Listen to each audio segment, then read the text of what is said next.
Yo, what is going on, everyone? My name is Nick, or the Notorious Fantasy, and in today's video, I am bringing you guys Week 16 wide receiver rankings for fantasy football in 2020. Inside this video, we are going to be discussing my top ranked 32 wide receivers for week number 16 of the 2020 fantasy football season. Before we get into it, I'd like to ask if that at any point inside this video you end up enjoying, you end up having a great time, to please make sure that you hit that subscribe button down below. If you do end up enjoying, it would really help me out a whole bunch. It's going to help you guys out a whole lot too, because you want to win that championship at the end of this week. Please make sure that you hit that subscribe button down below. I would really appreciate it. And the support I've been seeing recently is tremendous. I love you guys all. I hope you guys had a great Christmas yesterday if you celebrate that. And if you don't, I hope you had a great day. I always hope you guys have a great day. Thank you guys so much for everything this year. We're almost at the end, but I do appreciate it. And I will be posting Week 17 content as well in case your championship is next week. So without further ado, let's get into Week 16 wide receiver rankings. We begin with wide receivers 1 through 12. Coming in at number 1, we have Devante Adams versus the Tennessee Titans. Now, this is a game that I assume is going to be a back-and-forth affair between two very good teams that could potentially be meeting up inside of the Super Bowl at the end of the year. Devante Adams has proved every single week when this motherfucker is healthy that he is a scary guy to face as a cornerback, and I believe that he is going to go off on Sunday and put up some big points up against the Tennessee Titans. This seems like a very good matchup for both of these teams and Devante Adams for fantasy football. At number 2, we have DeAndre Hopkins versus the San Francisco 49ers. Now, this is no longer the 49ers defense of last season that almost stopped Patrick Mahomes on his way to winning his first ever Super Bowl. I almost just said Super Hole, but that's the kind of a video you can watch on the other tube. With that said, DeAndre Hopkins has been very solid this season, and up against the San Francisco 49ers, I'm not afraid at all. DeAndre Hopkins is matchup proof. He can go up against any corner and make them look like a little boy, so I expect DeAndre Hopkins to play outstanding this Sunday up against the San Francisco 49ers, and by Sunday, I mean Saturday, because there's 3 games today. At number 3, we have Tyreke Hill versus the Atlanta Falcons. Now, Tyreke Hill, at this point in the season, has been not really what I thought he would be. I kind of see Tyreke as one of those guys that is just going to go in, and every couple of weeks this guy has that explosion of a game, fireworks like it's the fucking 4th of July or like a Katy Perry song, and he just goes the fuck off. And then the next week he kind of regresses to like 11 points, but you're not too mad. But this season, this guy's been booming week in and week out. Business is booming like his name was Antonio Brown, and I expect another great game here out of Tyreke Hill up against a not so hot defense in the Atlanta Falcons. At number 4, we have Calvin Ridley at the Kansas City Chiefs, so 2 guys in the same game. Now, while Matt Ryan doesn't look as good without Julio Jones, it doesn't seem to matter at all to Calvin Ridley. Calvin Ridley's productive whether or not Julio Jones is fucking dead in a ditch or Julio Jones is lined up on the opposite side of him. It does not matter for Calvin Ridley, and even up against the Kansas City Chiefs, even in a game they will probably be losing, if they're behind in the game, Ridley will be able to shoot back up and score these touchdowns and score these points for your fantasy team, so I like him here at number 4. Number 5, we have Allen Robinson at the Jacksonville Jaguars. Going up against the Jaguars is a Christmas miracle for Allen Robinson. Now, some of you guys got the Christmas miracle yesterday of having Alvin Kamara on your team. The other people got bent over a fucking table without the use of any lube and just got relentlessly fucked. Now, Allen Robinson, hopefully he could do the relentless fucking to your opponent in this game up against the Jacksonville Jaguars. The Jaguars defense is bad news bears. Even with Mitchell Trubisky, Allen Robinson should be great this game at number 5. At number 6, we have Staphon Digs at the New England Deflatriots. Now, I know some people will fret, some people will worry, oh, the Patriots, Josh Allen won't play very good against them. Do you remember Josh Allen didn't do all that great against New England the first time, Nick?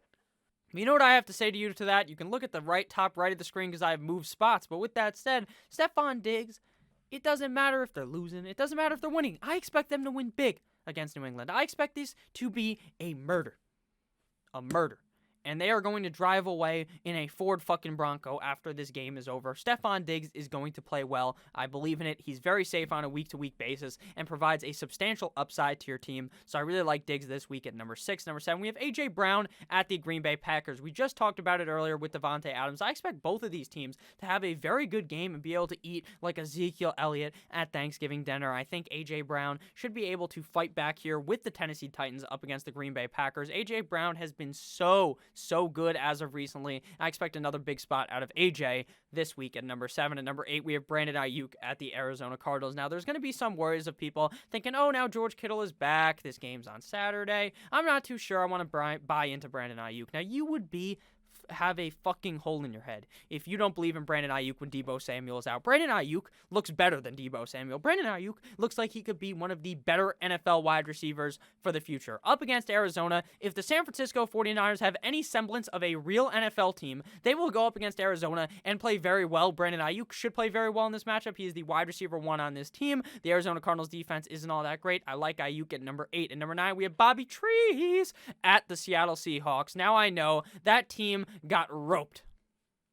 Just a rope. If you know what a rope is, that's like when there's a whole lot of ejaculate all over them. They got ejaculated on like bukkake style by the New York Football Jets. And Robert Woods didn't play all that great, but Robert Woods is the upper echelon wide receiver, in my opinion, in this offense of the LA Rams. He gets utilized differently than Cooper Kupp does because he gets these rushes. He gets all these other type of weird plays that Cooper Kupp just doesn't get drawn up for him. Up against Seattle, up against a sloppy defense, I think Robert Woods is going to be given some sloppy toppy to your fantasy football team by helping them out. Robert Woods at number 9. Number 10, we have DK Metcalf versus the Los Angeles Rams. Now, it seems as though Jalen Ramsey would cover the best wide receiver on the team in DK Metcalf, so you might be a little bit scared, but you start your fucking studs in your fantasy football championship. DK Metcalf got you here.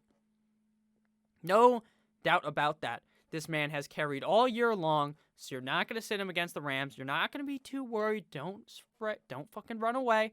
I start him here. I think Seattle stays in this one. I think this is a close game, and I think DK plays well. At number 11, we have Keenan Allen versus the Denver Broncos. Now, it appears that the Denver Broncos are going to be on their 7th string of every single position on defense. Keenan Allen and Justin Herbert, the pervert, are going to pick apart this Denver defense.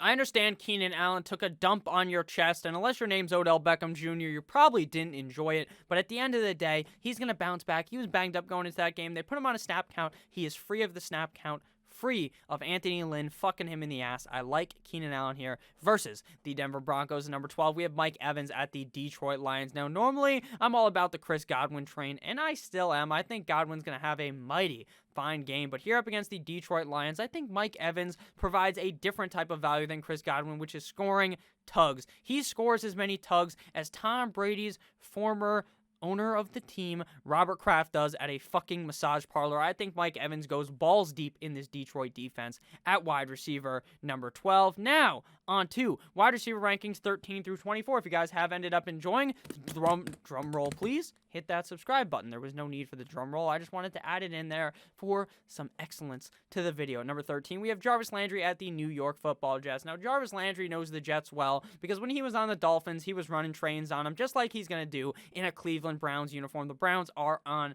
fire. The Jets were on a heater last week. They won a game.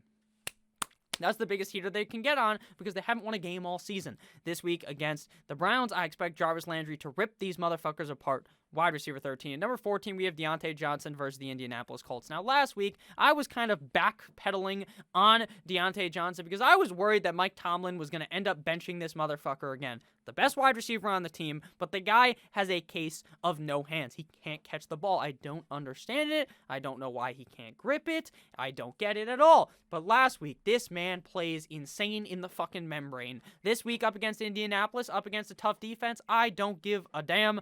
Pepsi glass, Coca-Cola, whatever that vine is. Where the kid's like, I don't know if you guys know this, this is some hip lingo here, but when I was in like high school, there was this fucking video of this kid, and he's like, Pepsi Cola, Coca-Cola glass, I don't give a damn, and pours like Pepsi Cola in a Coca-Cola glass. I mean, it makes no sense. It's just a stupid fucking video, but I thought it was funny. Deontay Johnson up against Indianapolis. Do not fret. He will get fed like Ezekiel Elliott again on Thanksgiving. Same joke, different timing in the video. Number 15, we have Wiki DJ Moore at the Washington football team. Now, while I do expect this game to be a lower scoring affair, DJ Moore shined bright like a diamond last week, and I expect him to do that again. He, in my opinion, is the best wide receiver on this team, though he has been cucked by Teddy Bridgewater. I do think he does good this week, though, at 15. At number 16, we have Cooper Kupp at the Seattle Seahawks. Cooper Kupp, DK Metcalf Robert Woods, all should be very good in this game up against each other. Up against Seattle is not the greatest of defenses, and I think Cooper Kupp's a very safe play this week at 16. At number 17, we have Corey Davis at the Green Bay Packers. Now, Corey Davis is on and off like a fucking light switch. Some games, this guy is amazing. Other games, he ends up taking a fucking nap in your lineup like his name was Snorlax. But at the end of the day, I think Corey Davis should be able to have a pretty solid week this week up against the Green Bay Packers. If you told yourself at week 1 that Corey Davis would be starting in your starting lineup to win your championship, you would have called yourself the biggest dumbass in the world, because Corey Davis, before this season, looked like the biggest bust I've ever seen in the NFL. Now, he's still kind of a bust because there's no way he lived up to the expectation of being a top 10 draft pick a couple of years ago, 5 years ago, 4 years ago, something like that. But he's pretty decent now up against Green Bay, again, in a high-scoring game that I believe I like Davis here. At number 18, we have Marvin Jones versus the Tampa Bay Buccaneers. Unlike Marvin's Room, when you play Marvin Jones, you're not going to be crying yourself to sleep that night. Marvin Jones up against Tampa Bay. Matthew Stafford without Kenny Golladay just seems to throw the ball a lot to Marvin Jones. The upside is tremendous. The downside is also tremendous with Marvin Jones. He's really a 50-50 player. Normally, he's either really hot, fucking straight out the oven, or this man is ice cold in the freezer. It's one or the other. It seems as though. In prior seasons, he was very safe. Recently, this season, he has not been, but up against Tampa Bay, I think Matthew Stafford's able to play good enough for him to finish as wide receiver 18. At number 19, we have Chris Godwin at Detroit. Again, I talked about Mike Evans and how much I liked him. I still like Chris Godwin. Being number 19 at the wide receiver position is no slouch, is no schlub. But at the end of the day, I don't like him as much as Mike Evans, because I think that Godwin may end up getting cucked by like Antonio Brown or Mike Evans or something in this game. I don't know why. I just kind of feel off about Chris Godwin in this game. I'm sure he will do fine, though, up against Detroit. At number 20, we have Amari Cooper versus the Philadelphia Eagles. Now, while the other wide receivers, CeeDee Lamb and Michael Gallup, seem to be struggling to just get a whiff, just a smear whiff of the end zone or of some targets. Seems like Amari Cooper is just getting them all. It seems like he's going to be able to do everything for this offense up against Philly. While Andy Dalton is not as good as Dak Prescott, it doesn't seem to matter because Amari Cooper is still a very safe asset for your lineup every single week. At number 21, we have Brandon Cooks versus the Cincinnati Bengals. And I think Mr. Cooks is going to be looking like Chef Gordon Ramsay in the kitchen. He's going to be cooking up like a 5-star Michelin chef this week up against the Cincinnati Bengals, who have a very not so good defense, who looked really good last week up against the Pittsburgh Steelers. Number 22, we have safe boy Cole Beasley at the New England Deflatriots. If you want the definition of safe, you look it up and you see Cole Beasley's fucking face right next to a picture of some Trojan condoms. But Cole Beasley went from being just that safe guy with the fucking hard hat on to being a guy that will blow the back out of your opponent. He's put up 27-point performances. He's put up 20-plus point performances in multiple weeks. Up against New England, this is not your last year's New England. This is not the New England Patriots of the past. This is a dead New England Patriots team that is not going to win in a playoff game. They're not going to make a playoff game. Cole Beasley, going to the playoffs, going to play well up against New England. I like him here at 22. Number 23, we have Tyler Locket. Tyler Locket has literally gone from the tippy top of the fucking world all the way into the deep, dark depths of hell for fantasy football. Why is that? Because Tyler Locket is so inconsistent. DK Metcalf has completely done a reversal, hit him with the 619 Rey Mysterio, and knocked him out of relevance. Frankly, he's either good or atrocious. He puts up games where he's like the number 3 wide receiver, then he puts up games where he's like the 45th ranked wide receiver. Do you want to trust that in your lineup, your championship game? Fuck no, in my opinion. He's ranked this high because he has the upside to be the number 1 guy. But his downside is bending you over the table and handing your opponent your league-winning money. At number 24, we have Robbie Anderson at the Washington football team. Robbie Anderson has been pretty decent this season, is the number 1 in the eyes of Teddy Roosevelt, even though I like DJ more, and everyone with a brain likes DJ more, but Robbie Anderson has still been decent, and at number 24, up against Washington, he is a very safe option. Now to wide receivers 25 through 32. Again, if you guys have ended up enjoying, please make sure that you hit that subscribe button down below. Number 25, we have Kiki, Do You Love Me? Cootie versus the Cincinnati Bengals. Now, it seems as though him and Brandon Cooks have taken the 1-2 spot in this offense, and up against Cincinnati, that spot is of high priority, high demand, because up against a bad defense, When your quarterback is Deshaun Watson, you have a lot of upside this week. At number 26, we have T.Y. Hilton at the Pittsburgh Steelers. Now, I was riding the T.Y. Hilton train early on in the season. I hated this guy. I knew he was going to be a bust, and he was. The last couple of weeks, he was on fire. Last week, he cooled down. But against Pittsburgh, I have him ranked here because I think he can get like 10 points. But with how much Rivers was throwing the ball to him before that, there's the opportunity they scores even more up against Pittsburgh. But Pittsburgh is a tougher defense. At number 27, we have AB. Business is booming. Call God Antonio Brown at the Detroit Lions. Now, we finally saw the Antonio Brown game last week. The game where AB gets open and Tom Brady finds him. Right? We've seen multiple games where AB is wide open, 90 yards down the fucking field, and the ball just doesn't come near him. It goes wide left like a kick from Blair Walsh. And then you're like, oh, whatever, AB's not going to do that great. Here up against Detroit, though, he has the opportunity to be very good at 27. At number 28, we have Curtis Samuel, the odd man out of the Robbie Anderson and DJ Moore train. I still think he could be all right, but this week I don't love him at 28. At 29, we have Boo Boo Smith-Schuster, who decided that he is no longer going to do his little dancey dance on top of the logo before the game starts. Maybe Juju's offensive lineman or Mike Tomlin just laid a can of whoop ass on this guy. But maybe now he'll be ready. But recently, this guy's just been good for like 30 yards, so pretty irrelevant. This week, the wide receiver core is a little less deep because we had a lot of good receivers play already on Christmas Day. At number 30, we have Hollywood Brown versus the New York Football Jets. Now, this is strictly an upside play. The Giants' defense doesn't look as great as it did earlier. Hollywood Brown is fast as fuck. The only issue is if Lamar throws it to him. At number 31, we have Chase Claypool versus Indianapolis. He's really cooled down as well. Don't really like him or Juju that much this week, but again, the wide receivers are slim picking once you get back here. And at 32, we have Russell Gage at the Kansas City Chiefs. Gage's spot has really opened up, widened, like my mouth when I got fucking braces, just wide open. Terrible analogy there, but Russell Gage has been wide open and has taken the opportunity and grabbed it. Just grab the fuck out of it. Up against Kansas City, he has the opportunity to play pretty well without Julio. But again, when you're at wide receiver 32, you're just praying for that tug like I did when I was in high school. So thank you all so much for watching. I hope you ended up enjoying. I hope I did not scare you away with all the stupid jokes I made throughout this video. I love you. Thank you for watching this. Have a great rest of your guys' day. Go Dolphins. I love you all, as always. Good boy.